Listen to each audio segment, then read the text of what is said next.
Kesulitan adalah bagian daripada perjalanan hidup. Siapa orangnya yang tidak pernah menemukan kesulitan dalam kehidupan? Rasanya hampir tidak ada. Dan memang kesulitan bukan untuk ditakuti.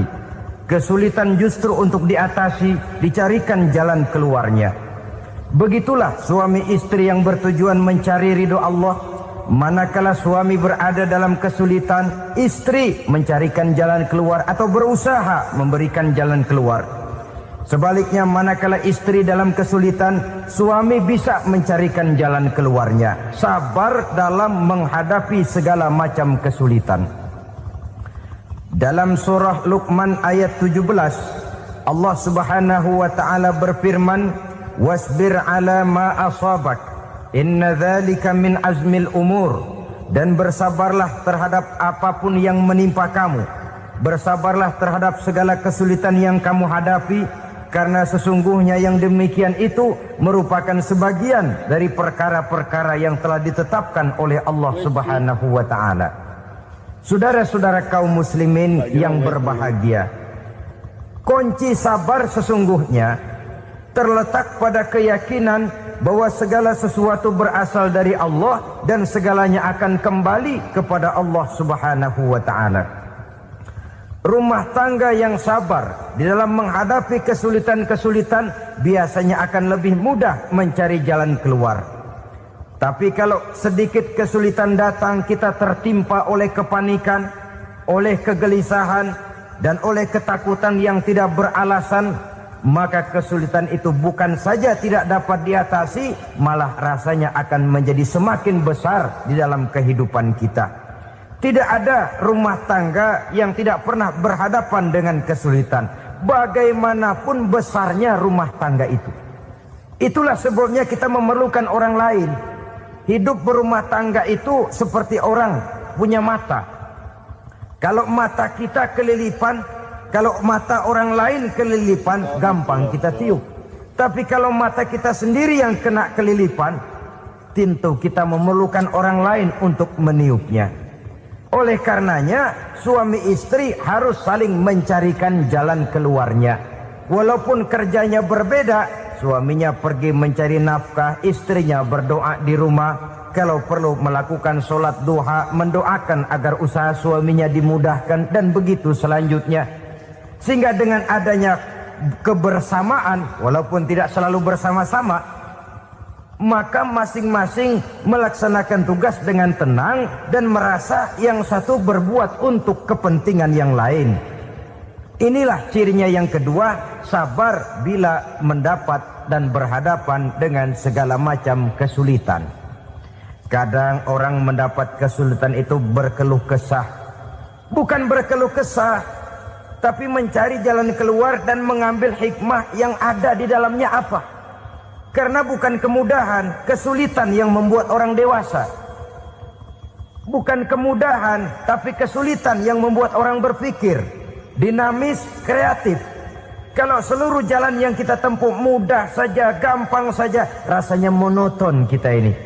Kehilangan dinamika dalam perjuangan. Kesulitan yang membuat orang matang, kesulitan yang menempa kepribadian untuk lebih dewasa menghadapi bahtera kehidupan, membuat pandangan makin arif, wawasan makin luas, dan analisa semakin tajam. Sama saja dalam hidup. Sesungguhnya pujian sering menjadi racun, dan caci maki kalau kita tanggapi secara positif sering membuat kita makin dewasa. Jarang orang berpikir kalau dipuji, tapi baru dia merenung dan mencari diri setelah dicaci maki dan dikritik habis-habisan. Walaupun watak umum manusia senang dipuji, marah kalau dicaci maki. Biasanya kalau ketemu cewek cakep kita bilang, "Kamu cakep deh." Dia paling bilang, "Ah, abang bisa aja." Walaupun dia bilang, "Ah, abang bisa aja," hidungnya mah tetap mekar. Senang kalau dipuji, itu kecenderungan manusia. Marah kalau dicaci maki, marah kalau dikritik. Tapi sesungguhnya pujian sering jadi racun, caci maki sering jadi obat. Orang takut minum obat karena pahitnya. Padahal efeknya itu akan lebih memberikan kesehatan kepadanya. Orang takut menghadapi kritik, orang takut dan tidak ingin dicaci maki. Padahal itulah yang sesungguhnya menjadi cambuk kalau tidak dia salah tanggap, menjadi sugesti yang mendorong dia lebih maju lagi. Karena memang bukan pujian, tapi caci maki dan kritik yang membuat kita makin berpikir tajam.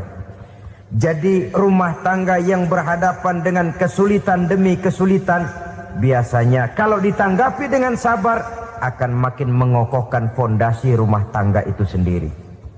Tapi kalau kesulitan dihadapi dengan tidak sabar, lalu mencari jalan pintas, kesulitan ekonomi, kebetulan istrinya cakep, istrinya disuruh ngojek.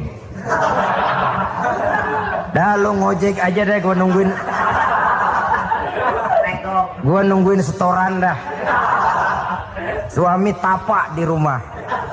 Saudara hadirin yang saya muliakan, buat sepintas memang mendatangkan materi itu, mengatasi kesulitan ekonomi. Tapi apakah bahagia? Walaupun rumah bisa jadi besar, perabotan bisa serba lebih lengkap dan ada, tapi apakah semuanya mendatangkan bahagia? Sementara suami kehilangan rasa cemburunya, dan dalam agama itu disebut dayus.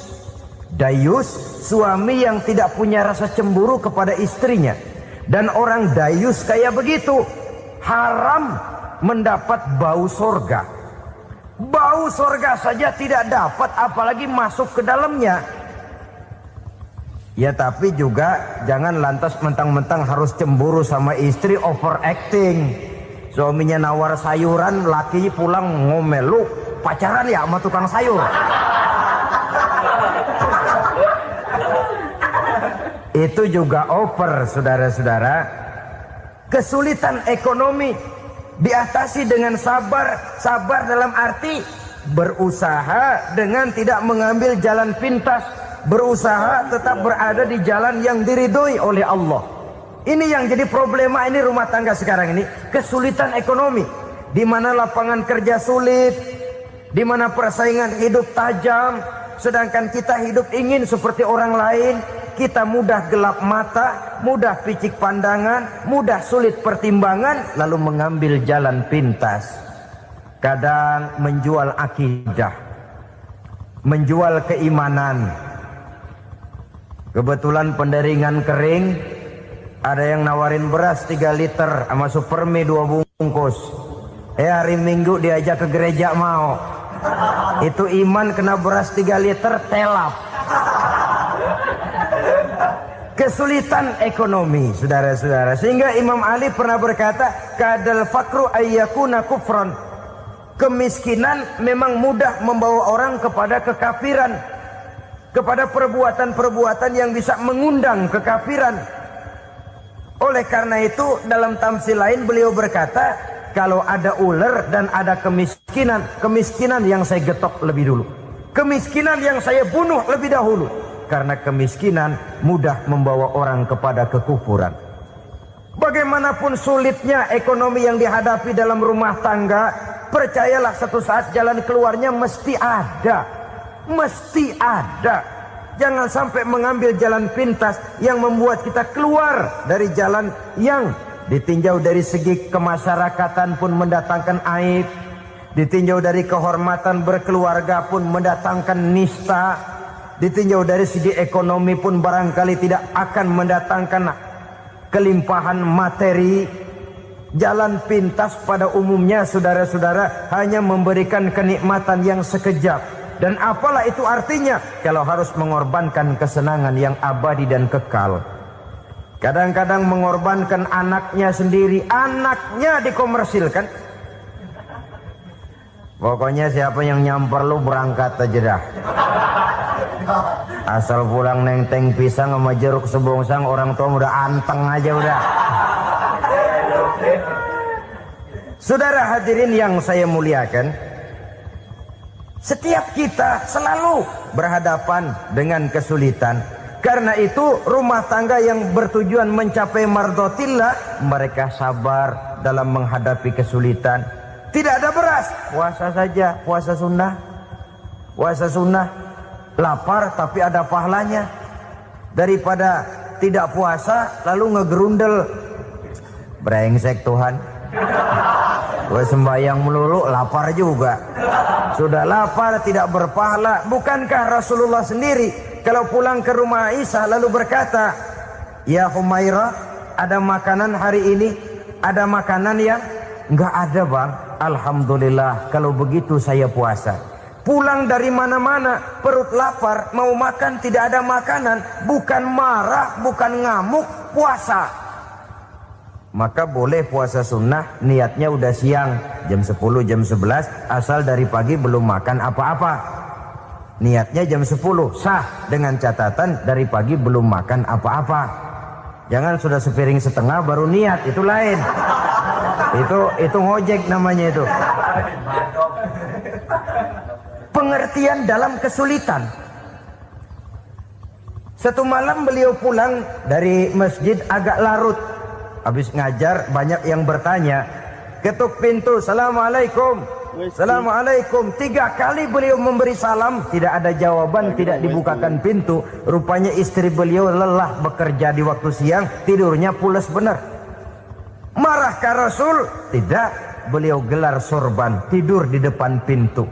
Asraful anbiya wal mursalin ini, Rasul termulia ini, karena menghargai istrinya, tidur di depan pintu. Sampai Aisyah bangun sepertiga malam, terkejut buka pintu, suaminya ada di depan pintu. Beliau bangunkan. Ketika dibangunkan, Rasul lebih dulu berkata, maaf sayang, saya pulang terlambat. Sudah nggak dibukain pintu, tidur di depan, dibangunin, beliau duluan yang minta maaf. Pengertian.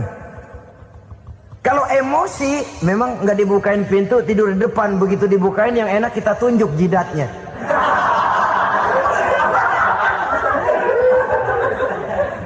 Saudara hadirin yang saya muliakan, kesulitan di dalam kehidupan merupakan bagian daripada kehidupan. Bukan untuk ditakuti, tapi untuk diatasi. Bukan untuk dihindarkan, tapi dicarikan jalan keluarnya. Hadapilah kesulitan dengan baik sangka kepada Allah, dengan lapang dada, dan dengan tetap bersabar menghadapinya. Kenapa? Karena tujuan kita mendirikan rumah tangga, mencapai ridho Allah. Kalau anak kita perjualbelikan, kalau istri kita komersilkan, kalau akidah kita jual untuk mempertahankan rumah tangga, bukankah makin jauh saja rumah tangga itu dari ridho Allah? Ini tujuan utamanya. Yang ketiga, rumah tangga yang bertujuan mardotillah itu, suami istri yang merupakan fondasi di rumah tangga, suami sebagai pemimpin, istri sebagai pembina, selalu musyawarah dalam menyelesaikan persoalan. Walaupun istri ditakdirkan sebagai pemimpin dan suami sebagai pemimpin dan istri yang dipimpin, tapi agama menganjurkan musyawarah. Jangan mentang-mentang istri nyari duit, suami nyari duit, lalu menteleng. Segalanya mau diktator, segalanya mau sendiri. Rumah tangga yang bertujuan mencapai ridho Allah selalu didirikan atas dasar musyawarah. Sehingga apabila sesuatu itu dihasilkan dari suasana musyawarah, tidak akan melahirkan penyesalan di belakang hari. Kalau tidak, berjalan menurut seleranya masing-masing, belakangan timbul penyesalan, akhirnya main salah menyalahkan. Kalau sudah saling salah menyalahkan, itu artinya sudah saling mengungkit kekurangan masing-masing. Akibatnya tidak ada lagi saling menghargai. Jadi dengan demikian musyawarah di dalam menyelesaikan persoalan, menghadapi kesulitan ekonomi musyawarah, menghadapi kenakalan anak musyawarah, akan membeli ini dan itu sebaiknya juga musyawarah. Kalau merupakan hasil musyawarah, maka saudara-saudara hasilnya pun akan dihadapi oleh bersama. Enak rasakan bersama, tidak enak rasakan bersama. Kenapa? Tadinya musyawarahnya bersama-sama juga. Lah kalau hasil sendirian, giliran enak mungkin yang satu mau ikut, giliran tidak enak yang satu nuding. Gua kata juga apa? Kan begitu akibatnya kalau tidak berdasarkan musyawarah lebih dahulu. Maka insya Allah hasil musyawarah ini setidaknya tidak akan mendatangkan sesalan di belakang hari nantinya. Saudara-saudara kaum muslimin rahimakumullah. Ciri yang keempat, sepasang suami istri yang bertujuan mencapai ridho Allah dalam upaya mencapai rumah tangga bahagia itu tawakal apabila mempunyai rencana. Tawakal berserah diri kepada Allah. Bukan berserah diri dalam artian mutlak yang mengarah kepada fatalism atau predestination. Kita sering mengartikan tawakal secara salah. Belum apa-apa sudah menyerahkan diri kepada Allah. Emang semuanya terjadi menurut maunya Allah dah. Gak usah ngapa-ngapain, bagaimana Tuhan aja dah. Lapar juga gak usah makan. Kalau takdirnya kenyang, pan kenyang. Ya udah lapar terus kita. Makan dulu, perkara nanti kenyang apa tidak, itu baru tawakal. Kalau sakit ke dokter, soal sembuh atau tidak, baru tawakal. Artinya usaha itu ada. Setelah suami berusaha, istri berusaha, selebihnya tawakal. Apa perlunya tawakal? Apabila berhasil tidak lupa daratan, apabila berhasil tidak lupa diri, apabila gagal tidak putus asa. Sehingga dengan demikian dari tawakal ini lahirlah pondasi yang kokoh membina rumah tangga yang bahagia dalam upaya mencapai keridhaan daripada Allah Subhanahu wa taala. Apapun yang kita laksanakan di rumah tangga, tujuan intinya tetap untuk mencapai keridhaan Allah. Beli kendaraan untuk mencapai ridho Allah, lalu dipakai ngaji, dipakai ke masjid dan sebagainya. Beli peralatan rumah tangga untuk mencapai ridho Allah. Mendidik anak untuk mencapai ridho Allah, membantu keluarga untuk mencapai ridho Allah, dan begitu selanjutnya. Tawakal apabila mempunyai rencana. Kemudian cirinya yang kelima, suami istri yang bertujuan mencapai ridho Allah selalu mempererat silaturahmi. Sebab seperti sudah saya sampaikan pada pertemuan terdahulu, dalam berumah tangga itu ada orang tua, ada mertua. Itu cuma perbedaan istilah, tapi hakikatnya adalah sama.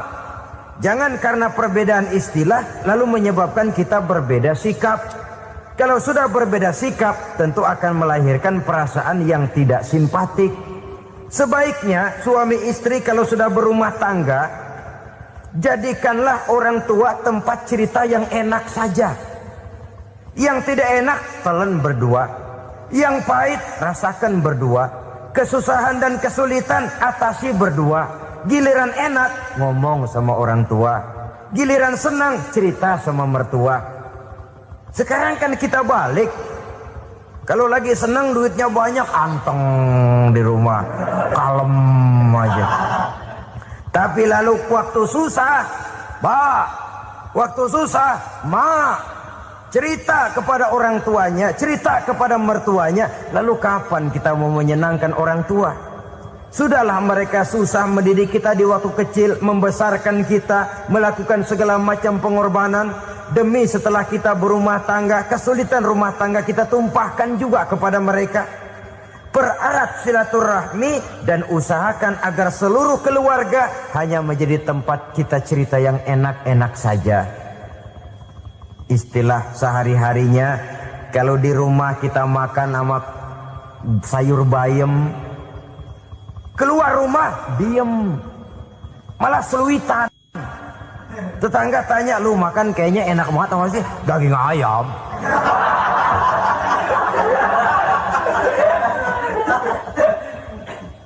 Lalu tetangga kan akan berbisik, itu makannya tuh orang enak bener ya, rumah tangganya tiap hari makan sama daging ayam. Biarlah paling kurang itu jadi doa, daripada kita makan sama kangkung lalu ribut ngomel di mana-mana. Gua kesel banget sama bini gua. Di warung ceritanya lagi. Kenapa? Saban sari gua direbusin kangkung mulu. Brengsek. Di warung cerita ada RT, ada RW. Gara-gara makan sama kangkung se-RT tahu. Akhirnya mungkin kalau kita berangkat orang hitung dari jauh. Lihat, kangkung liwat.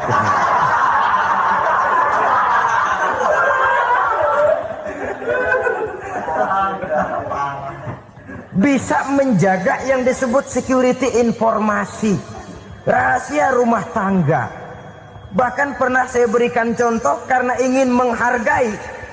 Suami beliin kain batik buat istrinya. Istri tahu begitu sepintas, nih kain jelek nih. Tapi karena mau menyenangkan suaminya, dia bohong. Bagaimana bu, kain yang bapak beliin? Aduh bagus bener pak. Bagus sekali itu kain. Warnanya pak emang yang model begitu tuh. Tetangga kita mana ada yang pakai kain begitu pak. Ya emang nggak ada, jelek. Menghargai. Sebab kalau waktu itu si istri jujur, yang timbul sakit hati suami. Bagaimana bu kain yang saya beliin? Goblok lo. Kain begitu dibeliin di pasar juga banyak 1.400, campur odol lagi. Sudahlah, suami punya niat baik, sampai rumah digoblok-goblokin, tidak ada lagi rasa saling menghargainya. Begitu pentingnya mempererat silaturahmi ini, sampai Nabi berpesan, isnani la yanzurullahu ilaihima yaumal qiyamah qati'ur rahim wa jarus su'. Ada dua golongan manusia yang di akhirat nanti tidak akan dilihat oleh Allah, tidak akan diopeni oleh Allah, didiemin aja. Siapa mereka? Pertama, orang yang suka memutuskan silaturahmi. Yang kedua, tetangga yang jahat dengan tetangganya. Dua golongan manusia ini, pemutus silaturahmi, kemudian juga tetangga yang jahat dengan tetangganya, ini tidak akan dipandang oleh Allah di hari akhirat nanti.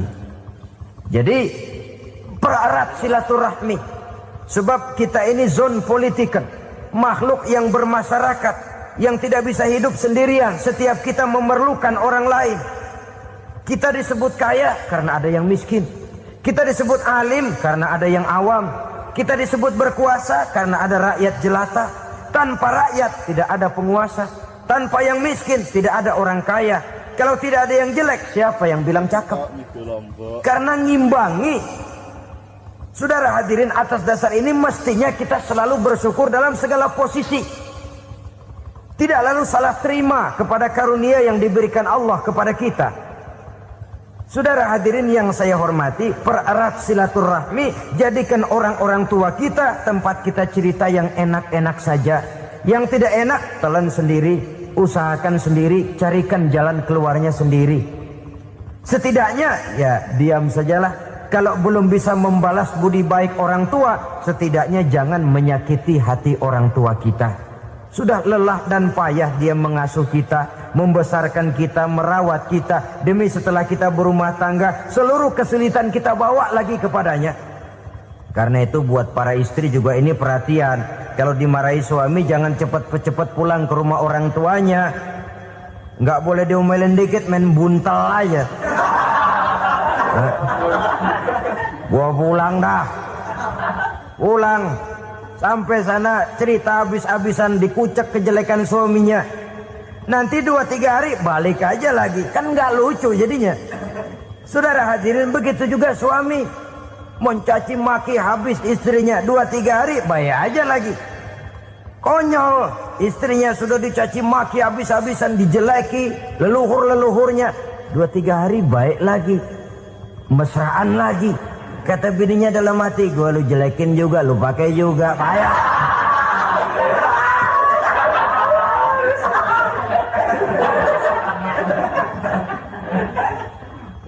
Saudara hadirin yang saya muliakan, itulah sebabnya pada awal tadi saya katakan perlunya kita mempunyai timbangan baik sebagai suami maupun sebagai istri. Nah, dari mempererat silaturahmi ini akan terjalin rasa kekeluargaan. Maka tradisi arisan keluarga itu bagus sesungguhnya untuk mempererat silaturahmi. Cuma celakanya bukan silaturahmi yang jadi tujuan, arisannya itu yang jadi tujuan.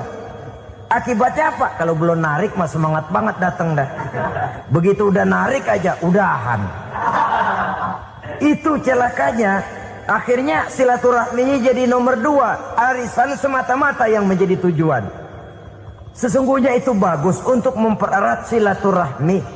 Karena kalau kita dengan kita sesama saudara sudah tidak saling mau mengenal, bagaimana dengan anak-anak kita? Bagaimana dengan cucu-cucu kita? 2-3 generasi yang akan datang tentu akan lebih saling tidak mengenal lagi. Baiklah ya, yang keenam, suami istri yang bertujuan untuk mencapai keridhaan Allah itu selalu berusaha tolong menolong di dalam kebajikan. Sebab Allah pesankan itu di dalam Al-Maidah ayat 6, wa ta'awanu 'alal birri wat taqwa wa la ta'awanu 'alal itsmi wal 'udwan. Bertolong-tolonganlah kamu di dalam kebaikan, di dalam bertakwa kepada Allah. Jangan bertolong-tolongan di dalam maksiat, di dalam dosa, dan di dalam usaha yang menimbulkan permusuhan. Kalau suami marah kepada seseorang, istri jangan ngipasin. Oh bang, yang begitu mah dibayain tuman. Bu, udah habisin aja dah.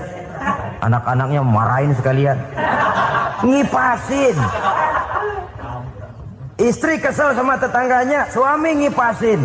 Emang tuh tetangga kita, hahu. Habis orang dikipasin. Ta'awanu 'alal birri wat taqwa, bertolong-tolonganlah di dalam kebaikan. Istri malas ngaji, suami mendorong, memberikan sugesti.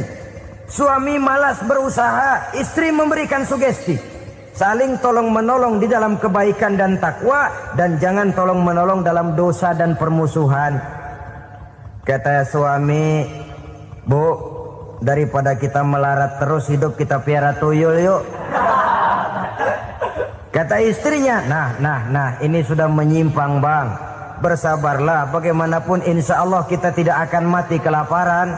Piara tuyul itu nanti jadi pindah akidah, merusak iman, berteman dengan setan. Apalah artinya kekayaan dan kesenangan sebentar kalau harus mengorbankan kekayaan dan kesenangan yang abadi. Ini sudah alal ismi wal udwan, sesuatu yang mengandung dosa. Saudara hadirin yang saya hormati, kemudian yang keenam, berbaik sangka. Baik suami maupun istri sama-sama saling berbaik sangka. Suami melepas istri, istri melepas suami dengan hati yang ikhlas. Suami meninggalkan istri di rumah dengan jiwa yang bersih dan rasa yang aman. Ada rasa baik sangka, dan ini modal dasar. Kalau sudah dilandasi oleh buruk sangka, tentu yang lahir nanti adalah perasaan-perasaan yang tidak baik. Akibatnya sangat tidak menguntungkan.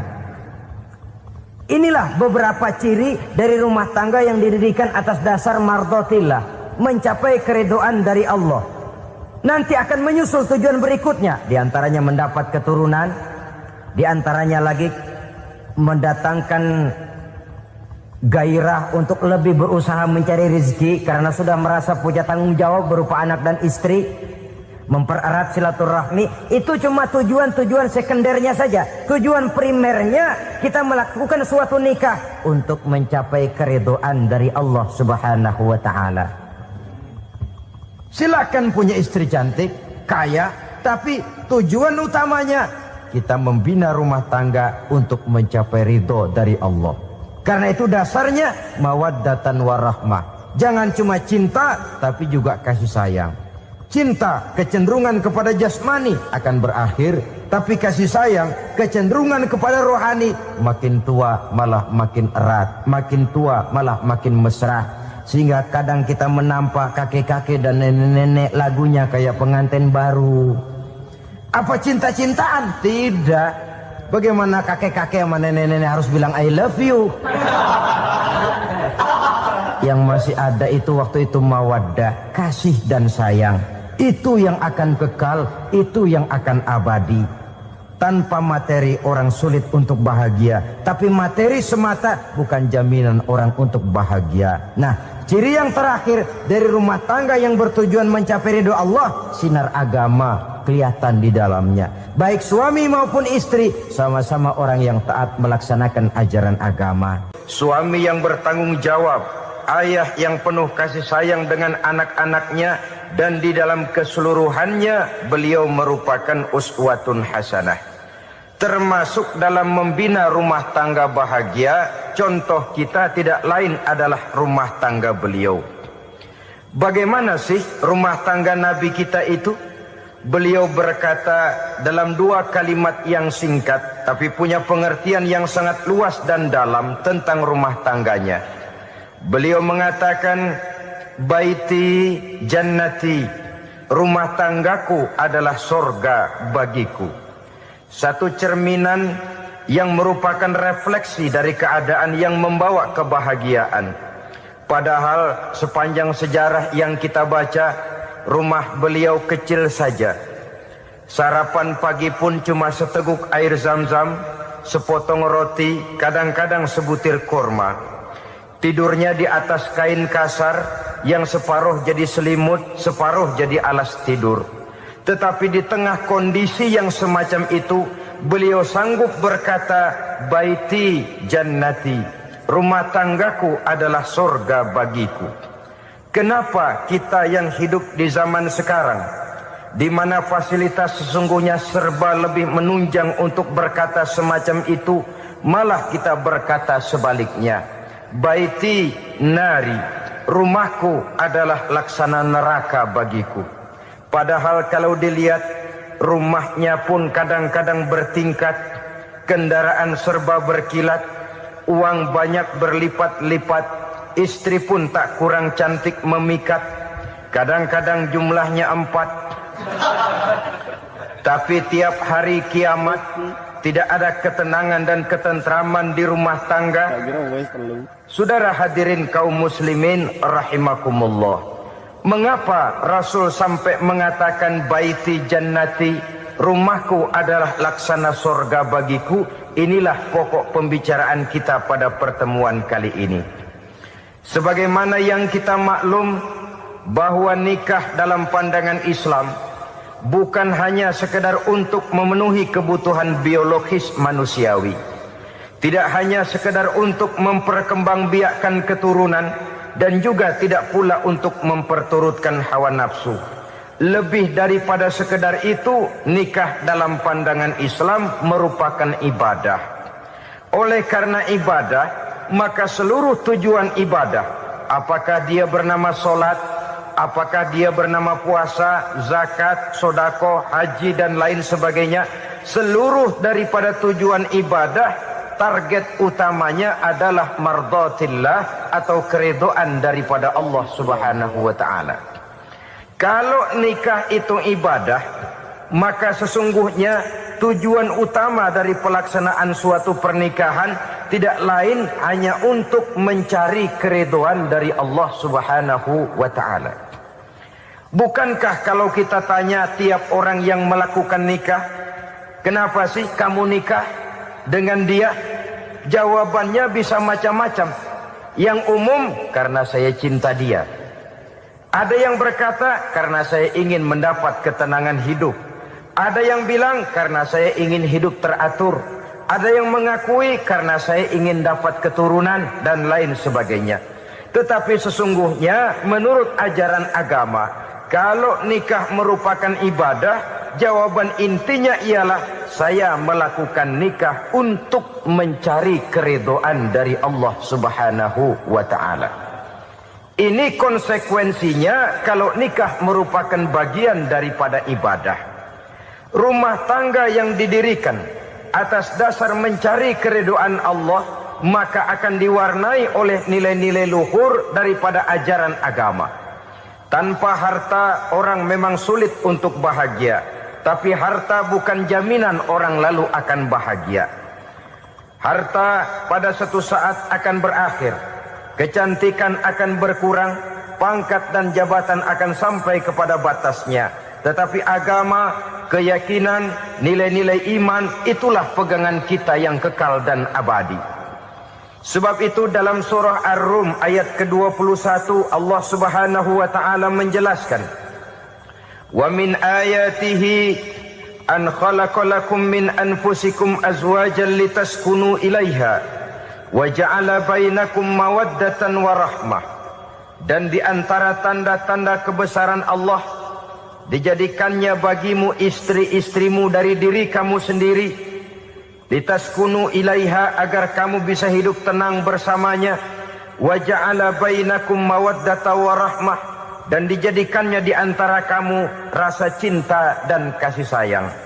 Umumnya pernikahan terjadi karena mawaddatan warahmah ini, cinta dan kasih sayang.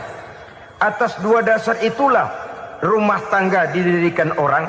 Atas dasar itulah seorang laki-laki dan seorang perempuan memadu janji untuk membagi suka dan duka dalam hidup ini secara bersama-sama. Namun kalau kita renungi ayat ini, Allah tidak hanya menjadikan cinta, tapi Allah juga menjadikan kasih sayang. Apa bedanya cinta dan kasih sayang?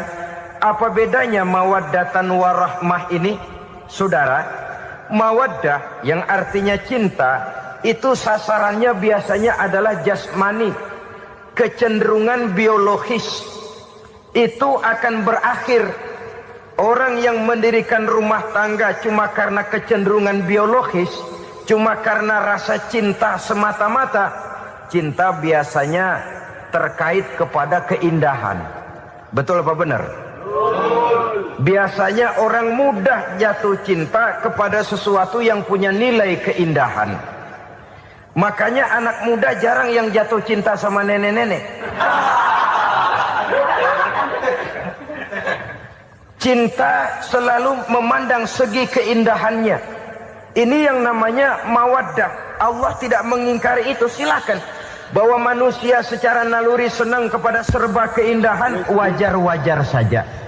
Tetapi tidak cuma mawaddah, Allah juga menciptakan rahmah, kasih sayang. Mawaddah mungkin ada akhirnya, tapi rahmah tidak akan pernah ada akhirnya. Kalau mawaddah adalah berkecenderungan kepada biologis, jasmaniah, maka rahmah kecenderungan kepada nilai-nilai rohani, kepribadian, kejiwaan, dan lain sebagainya. Dikala pernikahan di bawah umur 40 tahun, mungkin masih banyak mawaddahnya, rasa cintanya. Tapi 40 bahkan 50 tahun ke atas, rasanya orang berumah tangga kalau sudah 50 tahun ke atas itu lebih banyak kasih sayangnya ketimbang cinta-cintaannya. Kalau satu rumah tangga hanya didirikan atas dasar mawaddah saja, atas dasar cinta saja, padahal cinta itu terpaut kepada hal-hal keindahan, keindahan satu saat akan menurun. Ya tentu sebagaimana yang kita maklum bersama-sama, belum punya anak memang cantik. Sudah punya anak, kecantikan mulai menurun. Punya anak 2, kulit mulai mengkerut. Punya anak 3, onderdil mulai dol. Punya anak 4, apalagi tidak pandai merawat diri, persis dompet tanggung bulan. Kalau rumah tangga didasarkan kepada rupa yang cantik saja, cinta akan bisa berpindah, paling tidak akan berkurang nilainya. Sebab itu Allah tidak hanya menyediakan mawaddah, warahmah, dijadikannya di hatimu itu tidak cuma sekedar cinta, tapi juga kasih sayang. Nah, kasih sayang inilah apabila berakar dan berurat dari nilai-nilai keagamaan yang akan menopang jalinan rumah tangga bahagia. Mengukuhkan usaha untuk mencapai mardhatillah atau keridhaan daripada Allah Subhanahu wa taala. Dengan demikian berumah tangga bukan tujuan. Ini kalau kita lihat dari segi agama. Berumah tangga cuma alat untuk mencapai mardhatillah, keridhaan daripada Allah. Seorang suami yang pergi pagi pulang sore peras keringat banting tulang mencari nafkah untuk menghidupi keluarganya, kalau niatnya untuk mardhatillah maka pergi usahanya adalah ibadah. Sementara si suami pergi berusaha, istri di rumah mendoakan suaminya, itu juga merupakan bagian daripada ibadah. Marilah kita biasakan membina satu rumah tangga untuk mencapai keridhaan daripada Allah Subhanahu wa taala. Ini motif dasarnya. Karena itu Rasul Anas bin Malik pernah bercerita, bertahun-tahun saya membantu di rumah tangga Rasul. Selama tahun-tahun yang panjang saya membantu di rumah tangga beliau itu, kata Anas bin Malik, belum pernah kok saya mendengar kata-kata kasar, keras, membentak-bentak. Belum pernah saya melihat ada piring terbang, sandal melayang, ada penggorengan nitir di atas. Belum pernah, padahal tahun-tahun yang panjang sudah saya lalui. Itu rumah tangga Rasul. Istrinya lebih dari satu, tapi tenang, ayem, adem. Walaupun gosip selalu ada. Ini loh ya, namanya hidup berumah tangga. Jangankan rumah tangga kita manusia biasa, rumah tangga Rasul pun tidak luput dari gosip yang kita kenal dengan hadisul ifki itu. Itu sampai tercatat dalam sejarah. Tetapi yang jelas, dengan istri yang lebih dari satu, rumah tangganya tenang, tentram, adem. Kita di rumah tangga istri satu, seminggu 7 hari, berantemnya 6 hari. Cuma 1 hari gencatan senjata. Saudara hadirin yang saya muliakan,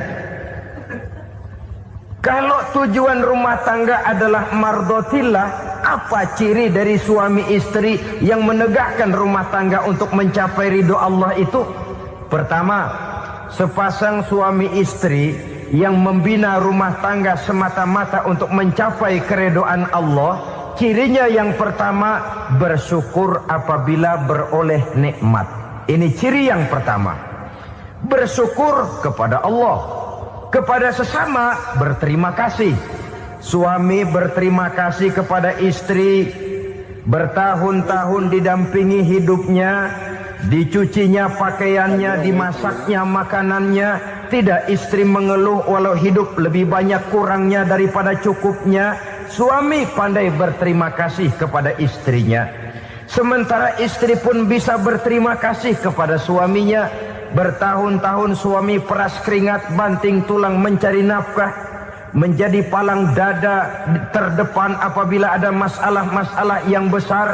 Kedua-duanya lalu punya timbangan. Nah inilah ya, saya pesan kepada suami, kepada para suami, kepada para istri, supaya di rumah ada timbangan. Perlunya apa? Kalau pada satu saat istri kita salah, suami cepat-cepat ambil timbangan, lalu ditimbang mana yang lebih berat, salahnya atau dosanya, benarnya atau kesalahannya. Ini istri saya jasanya begini, lalu jasanya begini, salahnya ini. Mana yang lebih besar, jasanya atau salahnya? Dengan adanya timbangan, maka keputusan akan objektif. Tapi kalau timbangannya emosi, salah sedikit saja sudah main bentak, main usir, akhirnya keputusan akan mendatangkan kerugian. Sebaliknya, kalau suami yang salah, istri ambil timbangan, ditimbang mana lebih besar, jasanya atau salahnya. Jangan sampai nanti terjadi pepatah, panas setahun habis dihapus oleh hujan 1 hari. Jasa istri yang puluhan tahun hapus oleh kesalahannya yang sedikit, atau jasa suami yang bertahun-tahun hapus oleh kesalahannya yang sebenarnya tidak seberapa. Akibat apa itu terjadi? Karena tidak adanya timbangan. Dari rasa bersyukur dan dari rasa berterima kasih ini, saudara-saudara, akan timbullah sifat saling menghargai. Suami menghargai istri, istri pun menghargai suami. Istiqomah, dikasih uang 5.000 senyum, dikasih uang 500 senyum. Itu namanya istri yang pandai bersyukur. Kalau tidak, 5.000 nyengir, 500 manyun. Tahu manyun? Kayak bemok nyari setoran, monyong saja.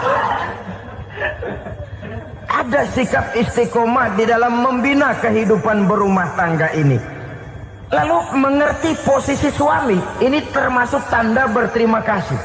Suami saya itu kerjanya apa, golongannya apa, gajinya sebulan berapa. Atas dasar itu, lalu istri menjadi istri yang tahu diri. Walaupun suami harus menyenangkan istri, istri pun hendaknya nimbang, tahu batas kemampuan suami. Kemauan mungkin tidak terbatas, tapi kemampuan sangat terbatas. Kalau suami pegawai kecil, ya mintalah yang kecil-kecil. Kalau suami pegawai rendah, mintalah yang sesuai dengan kemampuannya. Jangan suami gajinya cuma 50.000 sebulan, istri menuntut minta dibeliin gelang yang kayak velg beca. Tentu sudah overacting namanya. Saudara hadirin yang saya muliakan, kunci awalnya bersyukur kepada Allah. Kalau sudah bisa berterima kasih kepada manusia, hati ini akan mudah bersyukur kepada Allah. Rumah tangga yang pandai bersyukur, berapapun kecilnya nikmat, bukan kecilnya yang dia lihat, tapi karunia Allah yang dinilai. Sehingga dari rasa berterima kasih kepada manusia akan timbullah rasa syukur kehadirat Allah Subhanahu wa ta'ala. Itu yang sering diistilahkan orang. Kalau dia punya mobil, dia berkata alhamdulillah kita punya mobil, tetangga kita cuman punya motor. Kalau dia punya motor, syukur kita punya motor, tetangga kita cuman punya sepeda, kemana-mana kekejek melulu. Kalau dia punya sepeda, alhamdulillah punya sepeda, tetangga kita sebelah nggak punya apa-apa, kemana jalan kaki saja. Kalau dia jalan kaki, alhamdulillah kita masih bisa jalan. Tetangga kita sebelah lumpuh bertahun-tahun nggak kemana-mana. Kalau dia lumpuh, alhamdulillah kita masih hidup. Tetangga kita kemarin mati nggak balik lagi.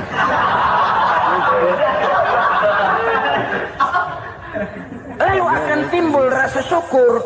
Tapi kalau sudah lumpuh ngelihat yang bisa jalan ngelihat yang menaik sepeda, yang punya sepeda lihat yang punya motor lihat yang punya mobil lihat yang punya pesawat. Kapanlah kita ini pandai bersyukur? Sebab kesenangan seperti pelangi, tidak pernah di atas kepala kita, selalu kelihatannya di atas kepala orang lain. Sehingga kalau ngobrol orang sering bilang, lu sih enak lo gue lihat. Gue kebelangsak amat nih ya. Setiap orang ngomong kepada kita begitu nadanya. Kita yang dilihat enak, sementara kita melihat orang lain enak. Tukang tahu melihat tukang tempe enak, tukang tempe melihat tukang tuak enak, tukang tuak bilang tukang sirsak enak. Enak itu seperti pelangi. Namun kalau kita mau merenungi, tidak pernah Allah berhenti memberikan nikmat kepada kita. Sejak kita bangun tidur sampai kita tidur kembali, bahkan tidur itu sendiri, seluruhnya tidak pernah putus dari nikmat Allah. Bahagia ada di gubuk reot, bahagia ada di rumah mewah, bahagia ada di hati kopral, bahagia ada di hati jenderal, di gunung dan di kota, di hutan belantara dan di desa, di keheningan malam atau di keramaian siang. Kalau kita mau mencari, bahagia selalu ada. Tapi hati yang tidak pandai bersyukur, bagaimanapun banyak kebahagiaan yang meliputi hidupnya, dia tidak akan pernah pandai mensyukurinya. Maka berterima kasihlah kepada istri, berterima kasihlah kepada suami, bersyukurlah kehadirat Allah Subhanahu wa ta'ala. Saya sering mengatakan, sebaliknya seorang suami bagaimanapun kondisi istrinya, kalau itu memang jodohnya, beranilah berkata, istriku adalah Romeoku, istriku adalah Julietku, atau istriku adalah Sri Kandiku. Biarin pengkor ya pengkor, gak ada urusan. Mensyukuri.